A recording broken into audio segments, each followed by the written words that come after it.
Boa noite, você tricolor. Quem fala é o Igor. Esse aqui é mais um vídeo para o canal Flupedia. Sejam todos bem-vindos.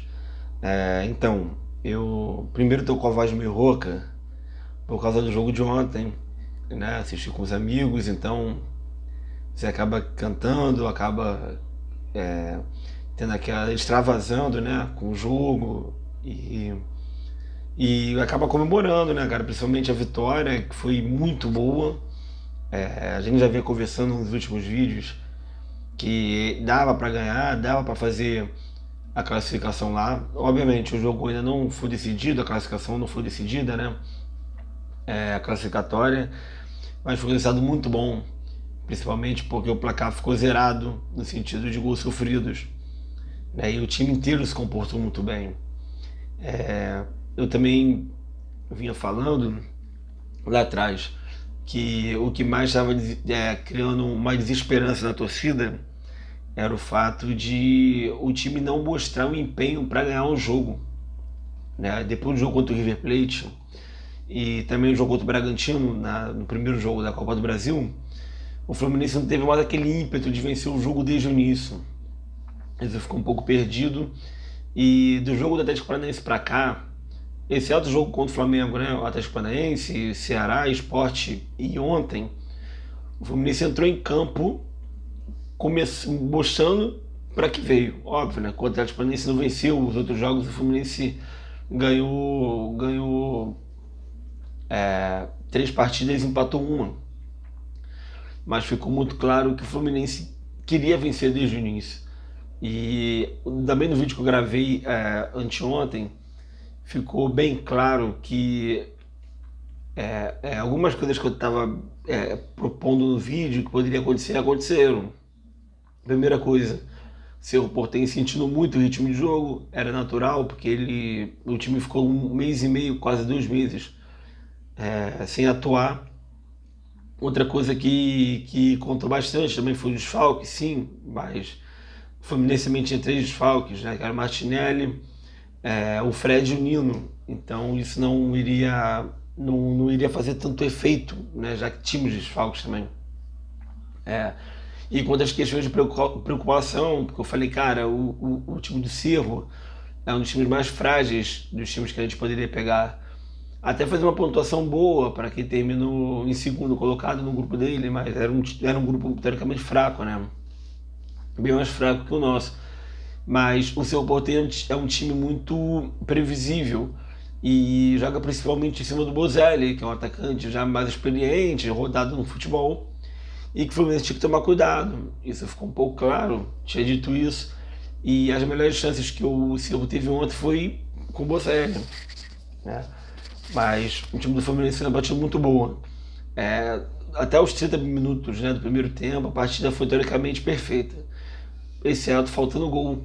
Ele teve uma oportunidade no começo do jogo, teve uma outra oportunidade com o Iago, que se o Manuel consegue tocar na bola, né, resvalar, o Fluminense marcaria o primeiro gol. O Abel teve 2 oportunidades, que foi numa cabeçada, né, que a bola mais pegou no ombro, e o outro que foi um cruzamento do Gabriel Teixeira, e a bola resvalou na defesa e foi para escanteio. E teve a falta do Nenê, que o Nenê bateu a falta com categoria, a bola bateu na trave. Então o time estava ocupando o espaço muito bem em campo, o time estava bem determinado, não estava marcando atrás, o time estava marcando numa área mais intermediária. E uma coisa que eu quero chamar a atenção, principalmente, é o André, né? Porque o André, principalmente, ele jogou no lugar do Martinelli. A diferença maior entre o Martinelli e o André é que o Martinelli tem uma saída de bola melhor, né? O Martinelli gosta de sair mais pro jogo, o André já faz uma função que é dele mesmo, de jogar entre os zagueiros, e o André deu muita consistência no meio de campo, né? Ele era meio que era como se o Iago tivesse em campo 2 vezes, no sentido de vitalidade, que em todos os cantos, em todas as partes do gramado, né, o André estava. Ele teve um alto índice de desarmes na partida de ontem, né? Então era muito, como o time estava postado com 2 pontas rápidos, quando o Fluminense roubava a bola no meio de campo, né, alimentava muito rápido o ataque, e o Cerro dava muito espaço. né? E o mais legal foi que o Fluminense atacou de várias maneiras. O Fluminense atacou pelo lado esquerdo, pelo lado direito, é, por via aérea, né? No chão, no contra-ataque, numa jogada mais trabalhada. O time teve muita paciência no jogo de ontem. E isso eu fiquei muito feliz por causa disso. Principalmente por causa do Nenê. O Nenê ontem estava muito mais objetivo em campo. Não carregava tanta bola como nos outros jogos. O Nenê dominava a bola e já tocava rápido. E aí, quando você prende menos a bola, cara, você vai pegar o adversário mais desprevenido. Isso estava muito claro. E principalmente porque o Fluminense atacava sempre dos dois lados. E não só por um lado, por exemplo, como foi no jogo contra o Sport, que só o Danilo Barcelos acabou atacando por aquele lado. Dos 30 minutos em diante, até o fim do primeiro tempo, o seu Porteiro começou a gostar do jogo. Isso tem um pouco mais a ver, porque o Fluminense acabou cansando um bocado, né, porque a pressão foi muito grande do Fluminense, e o seu começou a entender um pouco a forma como o Fluminense joga. E o Fluminense só teve um pecado no primeiro tempo, que foi que ele estava marcando muito bem na parte intermediária. Mas quando chegava mais para a lateral, principalmente pelo lado do Samuel Xavier, o time deixava o seu Porteiro cruzar. A zaga estava muito bem nesse tipo de lance. Até o lance polêmico do gol do Bozelli, que foi um gol legal. Com os amigos na hora eu falei, cara, o Samuel Xavier tá dando condição aqui embaixo. O juiz vai dar gol. Eu já estava certo, eu disse que o Fluminense sairia atrás do placar. Mas com o erro do VAR, né? Porque o bandeirinha ele levanta a bandeira antes da finalização. E o juiz acaba apitando antes, né, do gol. Então, teoricamente, o VAR não pode interceptar nesse sentido, porque a jogada foi apitada antes da conclusão. Eu não gosto de vencer, ver o Fluminense ganhar um jogo sendo ajudado pela arbitragem, mas eu não creio em má fé, principalmente pelos áudios, né, que foram divulgados. Eu não consigo ver má fé da arbitragem, ainda mais que, pelo que parece, eles colocaram meio que um zoom na hora que teve toda a checagem e ficou claro que você não tem o Samuel Xavier aqui embaixo quando você faz aquele zoom, porque eles ficam meio que tentando fazer uma comparação entre o zagueiro que estava na jogada e o Bozelli. O Zé foi altamente prejudicado, mas é aquilo, eu até tuitei hoje falando, eu lembro rápido de 3 vezes que o Fluminense foi prejudicado, e foi na final de 2008, foi naquele lance de pênalti contra o Boca em 2012, no jogo de ida, né, da eliminação das quartas, e principalmente o lance do Kaique no jogo contra o Júnior, porque o Kaique não cometeu pênalti naquele jogo. Então, assim, eu não quero ficar colocando, né, um erro por cima de outro para tentar compensar, mas não se teve reclamações parecidas com o lance como foi de ontem. Porque era mata-mata. Eu não acredito em má fé. Eu lamento como torcedor e como espectador de futebol, mas isso acontece. Mas isso seria um 1-0 injusto, pelo que o Cerro vinha fazendo e pelo que o Fluminense vinha desenvolvendo na partida. O segundo tempo vai começar e aí o Roger vai mudar no intervalo. E ele vai colocar o Luiz Henrique, porque o Luiz Henrique, como eu também falo nos últimos vídeos, ele dá mais proteção à defesa, ao mesmo tempo que ele tem a habilidade dele, que ele consegue esconder bem a bola, né? Ele é alto, mas ao mesmo tempo ele é um jogador rápido, ele protege muito bem a zaga, e o Egídio estava sofrendo um pouco, porque o Gabriel Teixeira não estava conseguindo jogar, né, nem marcar muito bem, e muito menos colaborar no ataque, tirando um cruzamento que ele deu para o Abel, que foi aquele lance que eu falei que a bola resvalou no adversário e teve um escanteio para o Fluminense. E o Luiz Henrique vai participar do lance do gol, né? Porque ele vem carregando a bola do outro lado, ele cruza rasteiro pro Abel, a bola acaba sobrando pro Caio, o Caio só dá uma ajeitada, né? O Caio Paulista. O Nenê pega muito bem na bola, né? E o Nenê lembrou muito o jogo dele contra o River também. Como eu falei, ele estava mais participativo, ele estava mais atuando de uma forma mais direta para o jogo, né? E não chamando falta, e não cavando cartões. Então eu gosto do Nenê jogando desse jeito. E tem mais uma situação. nos últimos jogos o Nenê vinha sendo poupado. No último vídeo eu comentei, ele saiu no intervalo muito porque deve ser titular no jogo no Paraguai. Então, contra o Flamengo ele já não foi titular. No jogo de quarta-feira ele jogou alguns minutos, não a partida inteira. Então ele veio meio que sendo preparado para esse jogo contra o Cerro. A gente até achava que o Luca fosse atuar, mas foi o Abel. E mesmo o Abel não marcando, o Abel foi importante, principalmente na questão de física, né? De proteção com bola. Então o Abel tem a presença diária que o Luca não tem, né? E incomoda os zagueiros, que é um jogador de respeito. Então o Fluminense abriu o placar e muito bom porque o Fluminense não parou de jogar. Tirando até uma finalização do Cerro para fora, o Cerro também, ele meio que sentiu o gol e logo em seguida o Fluminense vai marcar o segundo. Né? O primeiro gol vem pelo lado direito, o segundo gol vem pelo lado esquerdo. Né? Numa grande jogada do Nenê, o Nenê vai acabar tocando a bola pro Caio, o Caio vai se enrolar um pouco, mas a bola vai sobrar pro Egídio, e o Egídio vai marcar o primeiro gol dele com a camisa do Fluminense. Até é engraçado que nesses dias eu tava lembrando, o Egídio não fez gol ainda pelo Fluminense.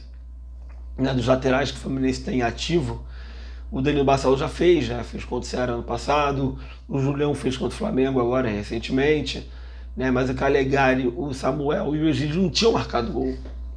Né, então assim, o Fluminense nos últimos anos teve uma notabilidade de laterais marcando, né, o Gilberto, o Gabriel em 2005, o Mariano marcou alguns gols, o Carlinhos fez muitos gols, né, então essa presença dos laterais no ataque meio que me incomodava um bocado, né?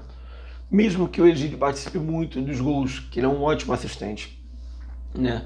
E o Egídio pisou na área, eu lembrei de um gol dele contra o Fluminense, né, pelo Palmeiras, em 2017, né, um chute de fora da área.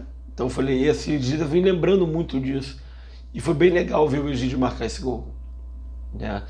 E foi um chute de rara felicidade. Eu até brinquei também no último vídeo de que a gente teria que passar pelo Jean. E o Jean estava no primeiro tempo muito bem, mas os dois gols foram impossíveis dele pegar, tanto como também a foto que ele bateu na trave, ele também ficou parado no gol.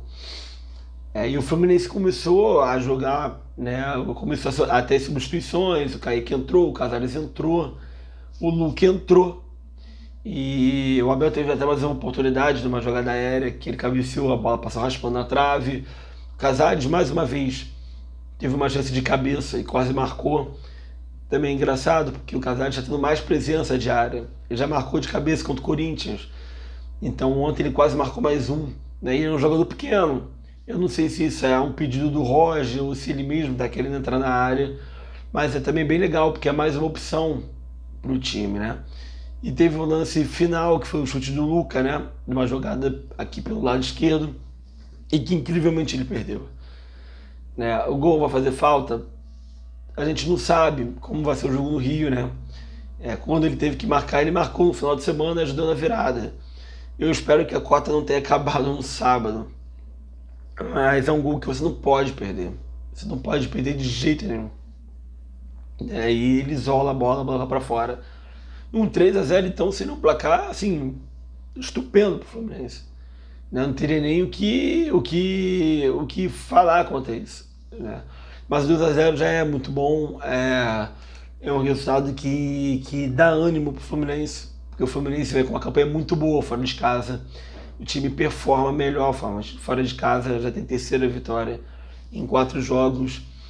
Uma curiosidade, até tuitei ontem, as últimas 5 vitórias do Fluminense como visitante na Libertadores, todas foram em países diferentes, né? Ganhou o Rospato do Chile, ganhou o Caracas da Venezuela, ganhou o River na Argentina, ganhou o Santa Fé na Colômbia e ganhou agora o time do Cerro no Paraguai.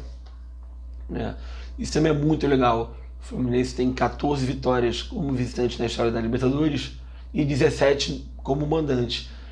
Isso mostra que o time leva a Libertadores a sério e que não se abala em jogar fora. As pessoas falam, mas tem vitória fora de casa, mas não tem torcida. O Fluminense ganhou o Boca, por exemplo, na La Bombonera, com o estádio lotado. O Fluminense teve outras vitórias na Libertadores, até na Sul-Americana, principalmente, contra o Cerro 2009, que o antigo estádio do Cerro estava absurdamente lotado. Os caras tacaram pedra, tijolo, tudo que foi imaginado em cima dos jogadores do Fluminense, que demorou uma vida para sair de campo por causa das agressões. Então o Fluminense tem que aproveitar. A gente sabe que em casa o time, quando tem que propor o jogo, né, tem uma dificuldade, e isso é natural do time do Roger, mas a gente já 24 jogos sem perder e vem numa levada. Também comentei, o time, quando joga praticamente com a base dele em campo, ele não perde. E o jogador mais importante do Fluminense continua sendo o Caio Paulista. E ontem ele deu 2 assistências, teve algumas jogadas que ele pecou, né, para concluir, mas ele é um jogador que, quando ele não joga, você sente muito a ausência dele. Isso é um fato, né? A gente tem que reforçar essa ideia. Até o jogo de semana que vem tem um jogo contra o Grêmio no Brasileiro. A gente não sabe como o Grêmio vai jogar, porque o Grêmio também jogou pela Sul-Americana e venceu a LDU lá em Quito, né? Que é um resultado muito difícil. O Fluminense não conseguiu nem ganhar a LDU lá, em nenhuma competição. Então isso é importante, né? Porque a gente tem que saber como o Grêmio vai atuar contra a gente, né? E o Grêmio é um adversário que nos últimos anos vem dando trabalho pro Fluminense, né? São poucas vitórias que a gente consegue lembrar contra o Grêmio, né? E a gente tem que ver se vai ser o time titular, o time misto, o time reserva, a gente não sabe. Eu não colocaria tudo reserva, eu colocaria um time misto. Ainda mais que o time treina amanhã, o time treina sexta, né? Então sábado pode jogar com o time misto, pode mesclar a escalação, ou colocar os jogadores que não jogaram contra o Sport, né? Eu acho que fica bem claro. E tem o Martinelli voltando no próximo jogo, então já dá mais um up no time. E a probabilidade de o Fluminense classificar é enorme. Já era muito grande antes do primeiro jogo, depois do primeiro jogo ficou ainda maior. A questão individual, o Marcos Felipe teve uma defesa difícil, que foi uma cabeçada do Bozelli, né? E ele foi muito bem quando exigido, né? Na saída de bola aérea, continua muito bem. Na reposição, nem tanto com o pé. Ele ainda tem que melhorar um pouco isso, porque o time não pode contar muito com o Marcos Felipe com os pés, mas nessa função de goleiro embaixo das traves, ele também, das traves, né? Ele está muito bem. E é mais um jogo que o time não toma gol, que o time não sofre gols, né? Com ele é muito importante, né? Ele já não tinha sofrido gols contra o Flamengo, não sofreu gol também contra a equipe do Ceará, e ontem ele não sofreu gol novamente, né? Contra o Sport foi um Muriel. Samuel Xavier, como eu falo, é um jogador muito regular, ele sabe o momento de atacar, o momento de defender. Ontem achei que em alguns momentos ele deixou a bola entrar na área do Fluminense, mas foi muito importante, como sempre, né? Um jogador que compromete muito pouco, né, dentro de campo, ao contrário do Calegari, que ainda tem uns problemas da posição, porque ele não é um lateral direito, isso é claro, é um fato. Mas o Samuel Xavier é um jogador que vem fazendo partidas muito parecidas, e isso é muito bom. O Manuel, tirando a cabeçada do Bozelli, que ele ficou parado, né, e o Bozelli subiu sozinho, o Manuel fez uma boa partida. E mais uma boa partida. O Nino não vem fazendo falta quando ele não atua, né? E o Manuel é muito seguro, um jogador que causa tipo como eu posso dizer, o adversário fica meio que, ele sente a presença do Manuel. O Manuel é um zagueiro que tem uma certa explosão, tem um porte físico avantajado e é muito bom zagueiro, né? Não é um zagueiro muito alto, assim como o Lucas Claro, né? Mas consegue se posicionar muito bem. Mais uma partida muito boa. O Lucas Claro também se dando muito bem com o Manuel. O Lucas Claro não consegue casar muito com o David Braz, né? E o Manuel também não casa muito com o David Braz, porque o David Braz é o que está tendo menos oportunidade. Então o David Braz, quando joga junto com o Manuel, ele meio que fica na faixa de campo pelo lado direito, porque é o costume dele ainda de jogar, e ele não vem jogando muito pouco. Então o Manuel, quando joga com o Lucas Claro, ele se sente muito melhor e muito mais seguro. E é mais uma partida dele também é muito boa, do Lucas Claro, que faz dupla com o Nino, mas que sem o Nino joga muito bem também, né? Ele vem numa crescente, né? No começo do ano, do trabalho do Roger, ele não vem muito bem, e ontem fez uma partida também muito boa. Egídio mereceu o gol, pelo que vem atuando ultimamente. Teve aquele lance de um possível pênalti que não foi pênalti, que acabou batendo no ombro dele, pro braço, mas não foi pênalti, porque ele não teve intenção, mas mereceu o gol. Os cruzamentos mais importantes saem do pé dele e não comprometeu novamente, isso é muito bom, né? Que a gente tem aquela questão do Egídio jogar uma bem, duas maus, né? Duas partidas ruins, mas o Egídio fez um jogo muito bom ontem, mereceu o gol, tá com muita confiança.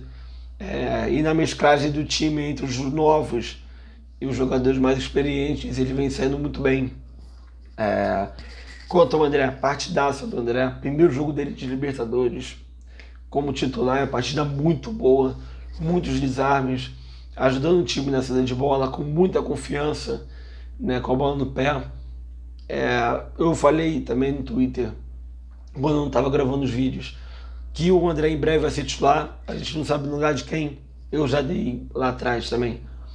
É uma sugestão de ver André com Martinelli e Iago, ou Calegari com Martinelli e Iago, num jogo que Nenê não puder jogar, né? O que o Fluminense tem que ter uma pegada mais no meio de campo, porque o André fez uma partida muito boa para a idade dele, mostrou desenvoltura, parece um jogador muito experiente, né? E vem evoluindo, isso é muito bom para a gente, que é mais uma opção, né? E ele também acaba, né, tirando mais tempo do Wellington em campo, né? O Hudson, quando voltar, principalmente, não vai ter tanto tempo, porque o André hoje é o primeiro substituto ali no meio de campo, independentemente de quem for jogar, né? Ele pode ser a primeira opção, o Iago pode jogar um pouco mais à frente.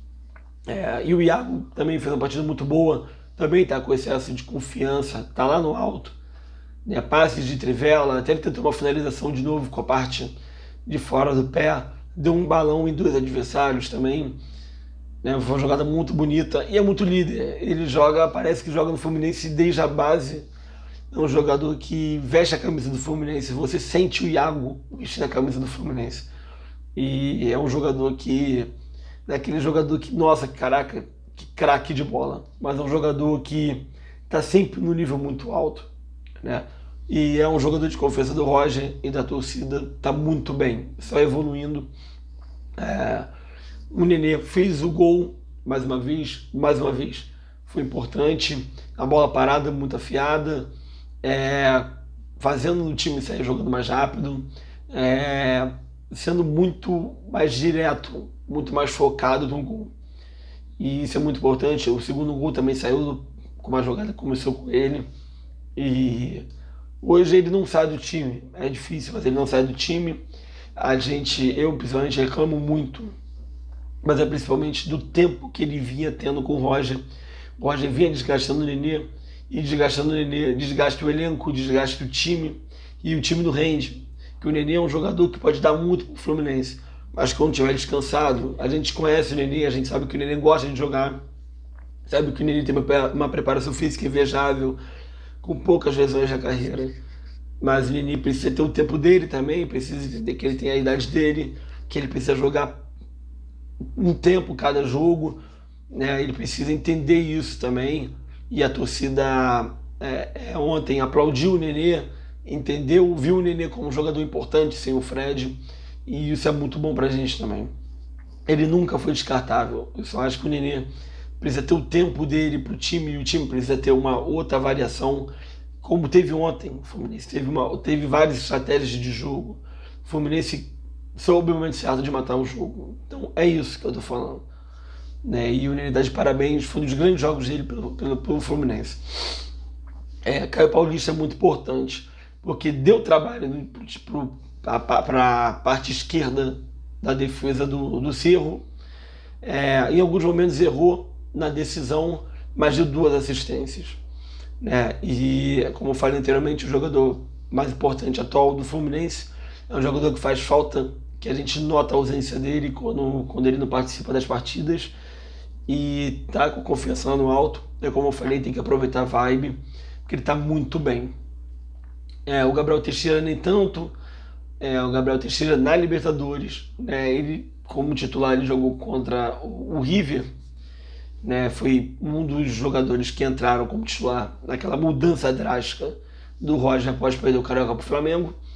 E o Gabriel ontem ele só participou de um lance, ele não conseguiu acompanhar muito bem o Egídio nas jogadas defensivas, mas, como eu falei no último vídeo, a gente só precisa ter com clareza quem são os 11 do Fluminense, porque essa parte do campo com Gabriel Teixeira e Luiz Henrique ainda está vaga, ainda tem Kaique, que na Libertadores joga bem, veio jogando bem, né? Então a gente precisa definir isso, porque é uma incógnita para o Fluminense. Com o Luiz Henrique joga de titular, ele não rende tanto também, né? E quando ele entra muito bem. Então a gente precisa definir muito bem isso. Mas o Gabriel Teixeira, como o Luiz Henrique, o Kaique e outros jogadores, são jogadores novos e vão oscilar. A gente também tem que entender muito bem isso, né? E a gente não pode jogar esse peso de Libertadores para cima deles. Nem todo mundo vai sobressair como o André sobressaiu ontem. Vai ter jogos que o André vai falhar, tem jogos que o André vai tomar um cartão vermelho, ou ele vai fazer uma jogada infantil, porque é natural da idade deles, né? Eles estão fazendo um upgrade, no caso, né? Nem jogaram do sub-20 direito e passaram direto para o time de cima dos profissionais. Mas é isso, né? A gente não sabe se o Gabriel Teixeira vai poder jogar no próximo jogo, né, no sentido de escalação, né, por rendimento. E o Luiz Henrique entrou muito bem ontem, né, assim como também jogou bem contra o Sport. O Luiz Henrique mudou a partida.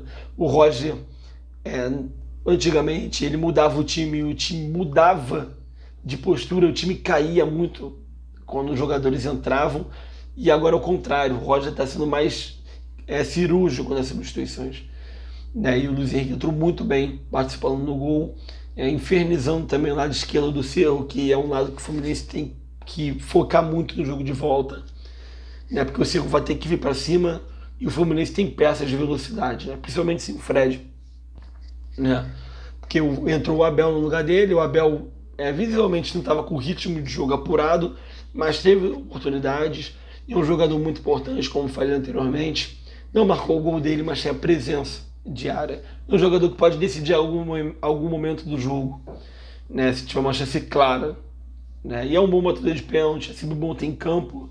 Foi legal a recuperação dele, né? E contra os suplentes, o destaque maior vai ser o Luca, porque o Luca perdeu um gol claro, né, e que não poderia ter perdido, mas eu espero que ele não se abale com isso, porque contra o Grêmio deve ser titular, né, e na ausência do Fred, a gente tem que entender que vai ter jogos que o Luca é isso, é muito do Egídio, é muito do Barcelos. É um jogador que a gente não pode confiar plenamente, que em algum momento eles podem acabar falhando, né? Mas pelo último jogo ainda está com crédito com a torcida, né?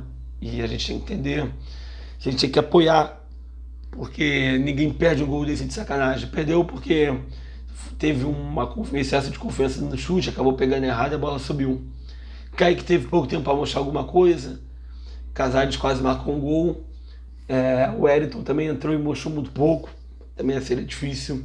E a gente tem que comemorar essa vitória, momento muito bom, momento de que a torcida está abraçando a causa, a torcida está abraçando um time, o Roger está com o time novamente nas mãos, e uma vitória no sábado contra o Grêmio seria ainda melhor, né, para levar a moral para o time entrar no G6, porque o Fluminense tem que mirar sempre na parte de cima do brasileiro, também não pode jogar o brasileiro de lado, não pode escantear o campeonato brasileiro.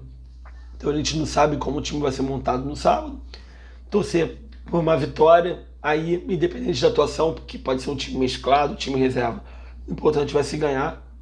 O importante não vai ser ter uma boa atuação, né? Se o time titular, a gente quer que o time jogue sempre bem, que possa extrair o melhor do time. Se jogar com o time alternativo, a gente sabe que é mais difícil pelo time alternativo não jogar sempre juntos, né? Curtir essa vitória, que foi uma atuação muito boa do Fluminense, foi até melhor do que o jogo contra o River. A gente sabe que o jogo contra o River teve os jogadores com Covid, o River tinha limitações naquela partida, e o Fluminense não tem nada a ver com isso, né?